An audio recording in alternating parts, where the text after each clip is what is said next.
오늘부터 새벽 기도 시간에 느헤미야 말씀을 같이 읽도록 하겠습니다. 느헤미야서는 제3차 포로 기한의 내용을 기록하고 있습니다. 하나님은 페르시아의 고레스 왕의 마음을 움직여서 5만 명 정도의 이스라엘 백성들이 고국에 돌아갈 수 있도록 기환령을 내립니다. 그래서 스룹바벨과 예수아가 성전을 재건하라는 소명을 가지고 기환합니다. 그리고 많은 방해와 시련이 있었지만 하나님의 은혜로 결국 스룹바벨 성전을 재건합니다. 이것이 1차 포로 기환으로 에스라서 전반부까지 기록되어 있습니다. 그리고 1차 포로 기환 이후 약 80년 후에 건축물 성전에 하나님의 말씀을 채우기 위해서 학자이며 제사장인 에스라에 의해 2차 포로 기환이 이루어졌습니다. 그리고 2차 포로 기환이 있고 나서 얼마 후에 예루살렘 성벽과 성문이 불탔다는 얘기를 듣고 기원전 445년에 느헤미야를 중심으로 제3차 포로 기환을 하게 됩니다.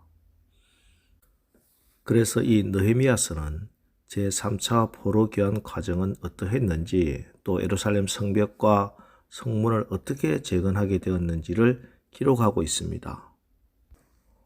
느헤미야는 페르시아 왕의 술 맡은 관원이었습니다. 술 맡은 관원, 구약 성경에 종종 나오죠.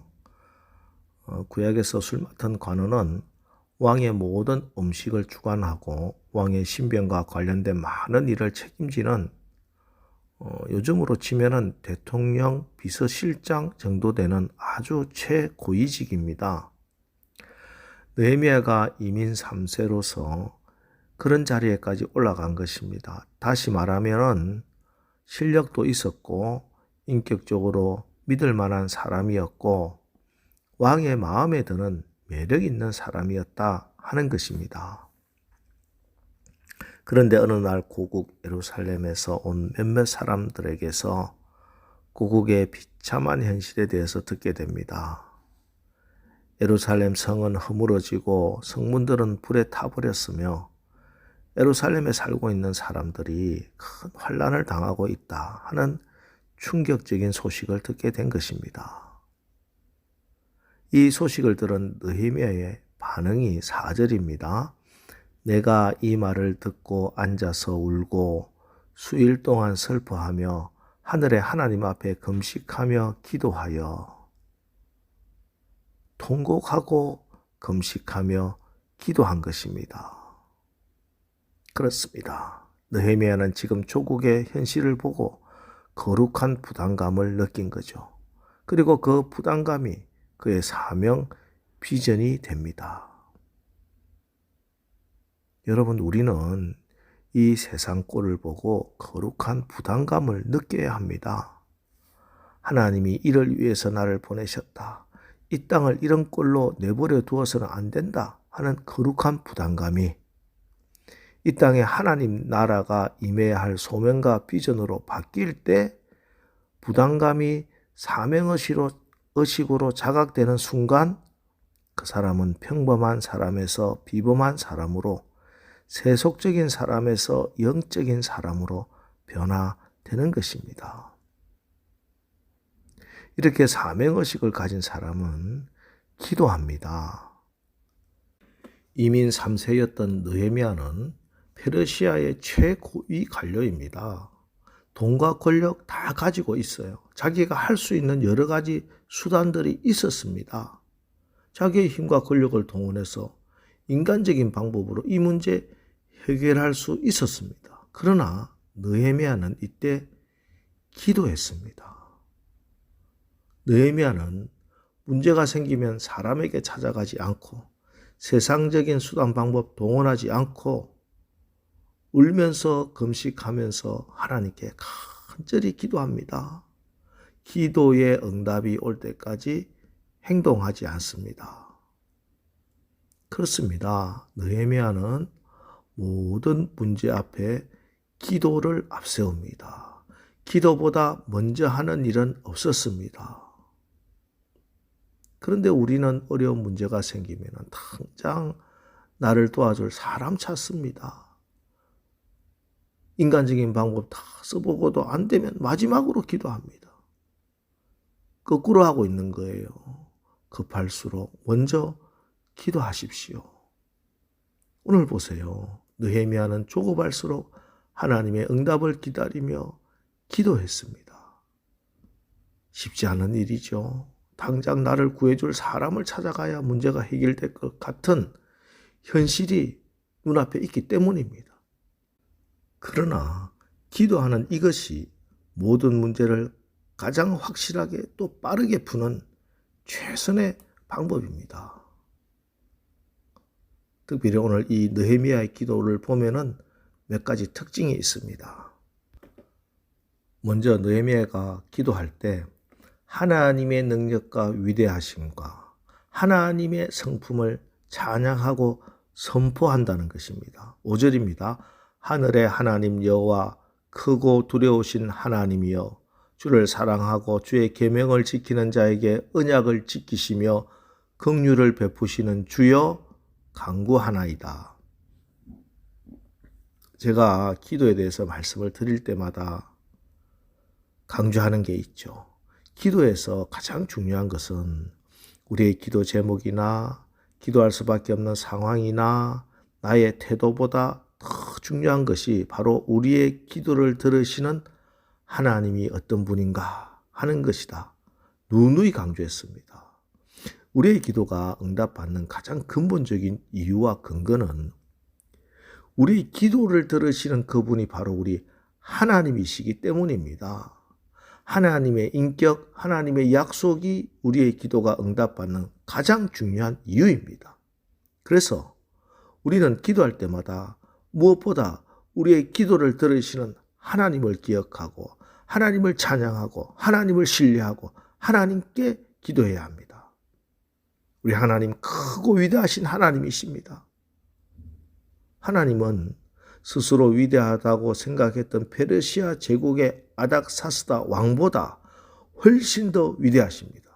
그러므로 느헤미야는 오직 하나님만을 두려워하고 아닥사스다 왕과 세상의 권력을 두려워하지 않는 종이 되기를 원한다고 하나님 앞에 기도하는 것입니다.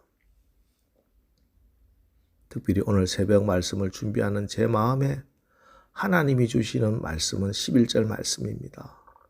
주여 구하오니 귀를 기울이사 종의 기도와 주의 이름을 경외하기를 기뻐하는 종들의 기도를 들으시고 오늘 종이 형통하여 이 사람들 앞에서 은혜를 입게 하옵소서 하였나니 그때 내가 왕의 술관원이 되었느니라.